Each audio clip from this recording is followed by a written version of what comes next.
Hey there, it's Darren LaCroix. No Mark Brown this week. He again is on the road in the air serving kids at schools, and bless him.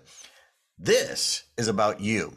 This is about you having to internalize and also at the same time clarifying your message to the audience, helping them fully absorb what you have to say. What I love about this idea is it came from out of the blue. When Mark and I were working with these CEOs who you're going to hear from in the next few episodes and their stories and how they told a brand new story they've never told before. Well, one of the challenges that I heard in talking to them was they had a very short time frame when they got selected and they were to give this presentation in front of a huge group of CEO peers. They only had a limited timeline to not only create the story, refine the story, but then deliver the story. So I thought back to when I was working on the championship speech for myself. What helped me? And the stage plan was critical. Anyone can give a presentation. Few deliver unforgettable presentations. What's the difference? You're about to find out. Welcome to the Unforgettable Presentations Podcasts with your hosts, world champion speakers and coaches Mark Brown. Your life tells a story, and there's someone out there who needs to hear it. And Darren LaCroix. Stage time, stage time, stage time. Ready for some powerful presentation ahas? Let's dive right in.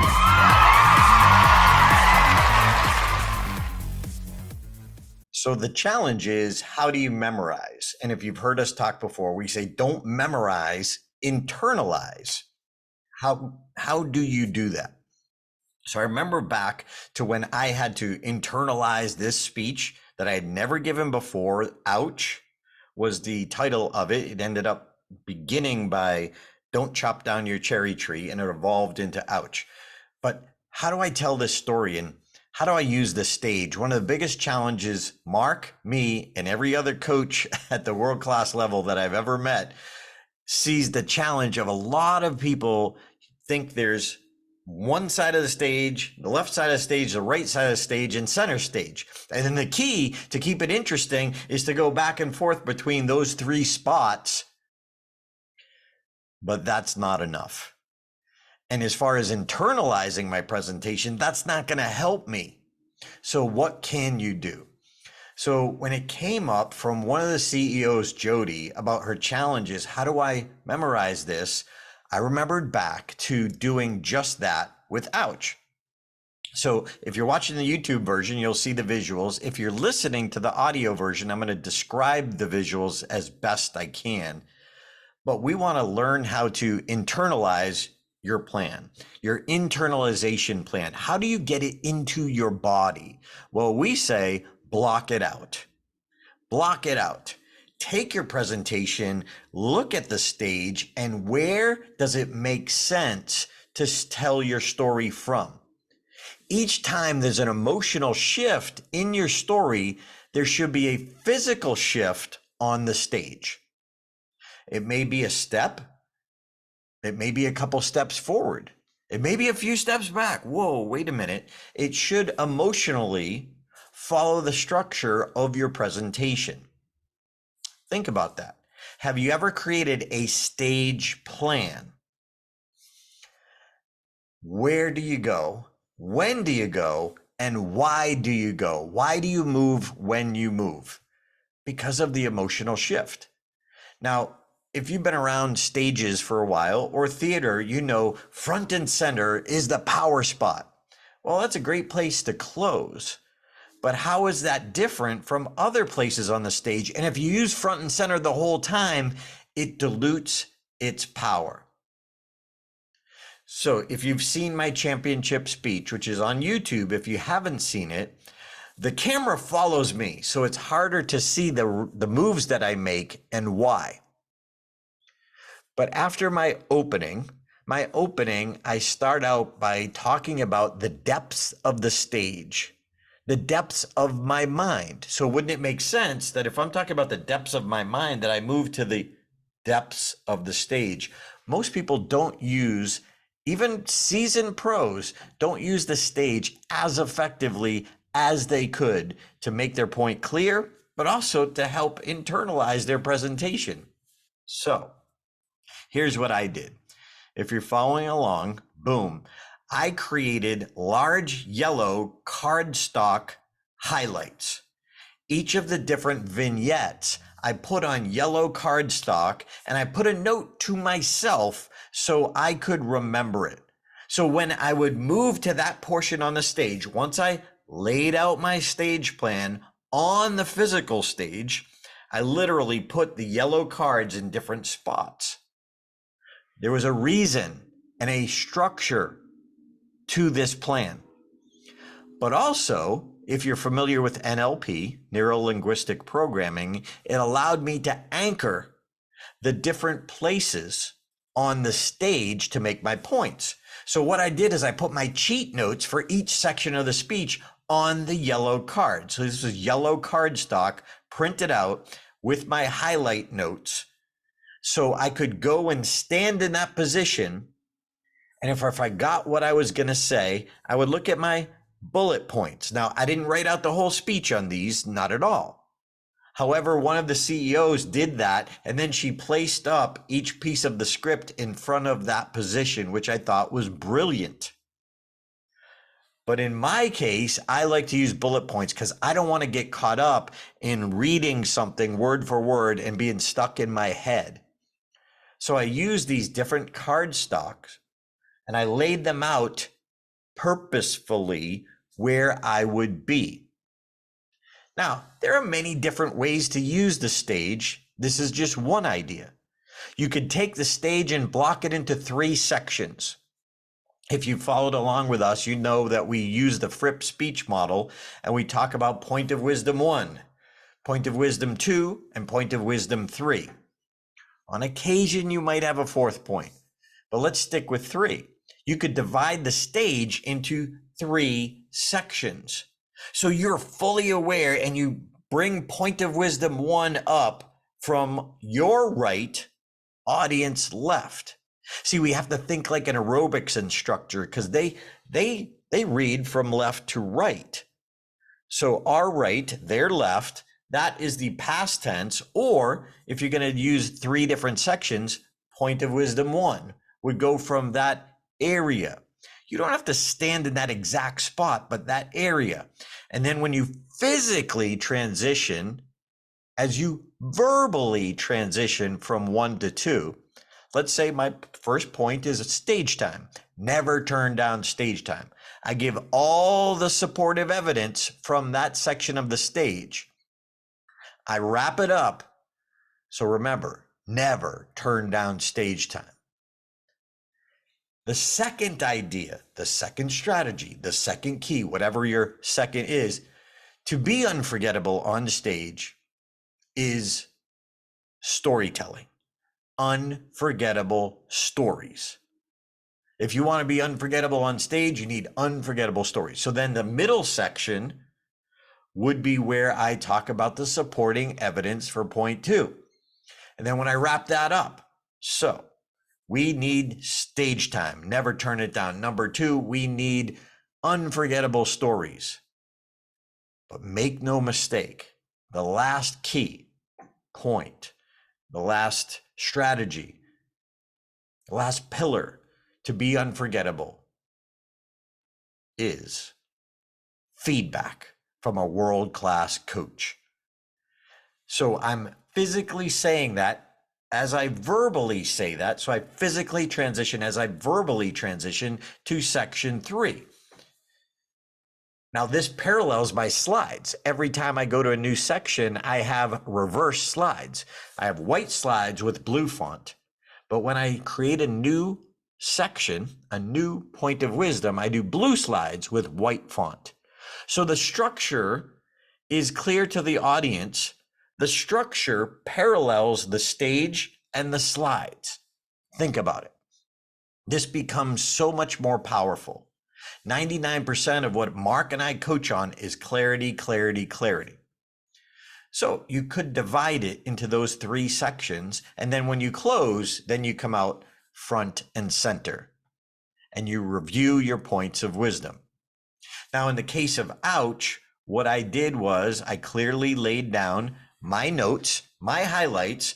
So one story was about, or one vignette was about strangers are going to tell you you're crazy, you're stupid, your dream is ridiculous. Strangers. So one block was about strangers. I used the example of Dr. Goddard's first flight with his rocket, how the New York Times had a headline that mocked him and said 238,799 and a half miles, missed its target by 238,799 and a half miles. They were teasing him because 238,800 miles is how far the moon is away. So on the audience left, speaker right corner of the stage, I had that little cardstock, that yellow cardstock with my reminder on it. So I would literally go there and stand there. And if I needed my cheat notes, I just looked down, I said it again, I said it again. But now I'm anchoring that section of the stage as strangers will make fun of you. Strangers will mock you. Then I go to my famous mom and dad story. But I'm physically moving as I go to my next cardstock. Friends and family that love us, that care about us, are also not going to be supportive at times. So I tell my famous mom and dad story. Then I go to the hand gestures story, where the woman is standing behind me and covers my mouth. And then finally, I use the far speaker left, audience right, VNI. And I just had big 3 red letters, VNI, valuable negative information. Dr. Goddard talked about that he needed VNI, valuable negative information, to get each step getting closer to the moon. So I literally had these on the stage. And in fact, as I practiced it and internalized it, whether I was in my home office, home bedroom, I was still a kid living at home. I would do it in my bedroom. But then I even had, and I worked with my dad, I went to a big stage at church, and now I could spread them out more. Now I'm extrapolating, which is a big word for me. I'm extrapolating the same positions, but now there's a little more space between them. So I can vary it more, use the stage more strategically and effectively to my audience. So they know strangers. I did that story. I told that story. And then I used a gesture to my audience. But that's just part of your journey. And then I go, friends and family who love us may not be supportive. So I move to that next section. So we've got to think again like an aerobics instructor. Audience left is speaker right. Presenters left is audience right. So we want to do this. Again, internalization for you, clarity for your audience. And each time I would verbally transition, I would physically transition. And to the next story, and then to the next story. Now, when I worked with these CEOs, they each had their own plan because there's different emotional shifts as opposed to front, back, what should be front in a different position, which should be maybe back a few steps because of the emotional feeling behind that. What I also had my dad do was randomly point at different places on the stage, different yellow card stocks. Let's just call them point of 1, 2, 3, and 4 in that situation from ouch. So they weren't separate points, they were separate places on the stage. So he would randomly point at them. And now what I'm doing is, if I do everything in order, that's memorization. Now I'm anchoring a place on the stage. In the next few weeks, when we sit down with these CEOs, you'll hear how it helped them. So I hope you tune in to those episodes. I think they're going to be exciting. We haven't even recorded them yet, but I'm very excited about them because watching their journeys was just amazing. So let's go back to sharing if you're watching the YouTube version. So Jody, one of the CEOs that we'll talk to probably next week, she came out from one side of the stage, and then she talked about after one of this runs that she had, it was a beautiful day in Chicago. And then she took this position on the stage, and that was stage right, audience left, and then about what happened after that. Then there was emotional shift after a big trauma in her life. And then we go to a business situation. So each time there is a emotional shift, we move to a different position on stage. Now hers was very logical. We start left, point 1, then point 2 goes a little to the right, point 3 in the center, point 4 to the right of that, point 5 to the right of that, what was next for her. And then she comes for her close, center stage, right up front. So when she was on point 3, which is also in the center, she was back a few steps. There's an emotional shift in the feeling between back a few steps and right up front. Smoke, which is his name, was a CEO. He was a phenomenal story. His was much more complicated. But there was a reason for this. And if you saw his speech, you would see, and it would make perfect sense to the audience. And then George had almost a circle because of the timeline and how we looked at his speech. And he started off with a poem front and center, only back a few steps. And when he closed center, he was right up front. But there was a point where he talked about when his daughter was 15 years old. And then he said, now I got to be fully transparent with you. Here are my real thoughts. That needed a different position on stage because there was a different feeling. Again, physical shift while there's an emotional shift. Linda, hers was almost like a figure 8 and how we work this out with her.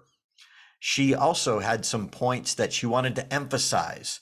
So she was born in China and she went back to her village when she was growing up, when she was a young woman, and something that happened in her village. But then the wisdom she got from that, she stepped forward, directly forward from that place. Later on, we learned about this happening with a mentor of hers and what happened. And then the wisdom when she remembered back to the village and young Linda or little Linda. So she stepped forward in that same position, but it was emphasizing and taking us from the story and stepping forward to deliver the wisdom of that moment. So each of them had a different stage plan, but this is about your stage plan. Look at your presentation. When do things shift? When do we make different points? What would your stage plan look like if you mapped it out? This is going to help give your audience clarity. It's also going to give you confidence, and most importantly, help you internalize your presentation. Because again, I've seen even world-class speakers use left, right, and center, and just going back and forth and moving during some of their key lines. Never move on a key line.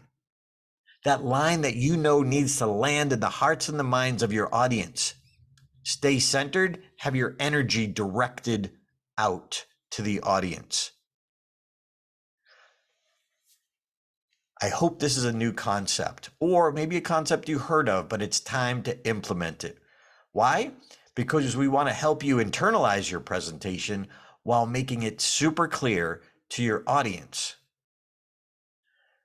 Create a stage plan.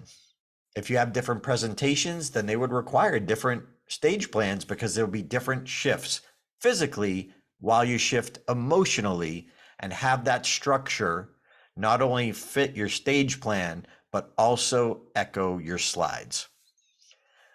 Thanks for tuning in. Join Mark and me next week when we start sitting down with these CEOs and we follow their journey with them from idea story to the stage where they each got standing ovations.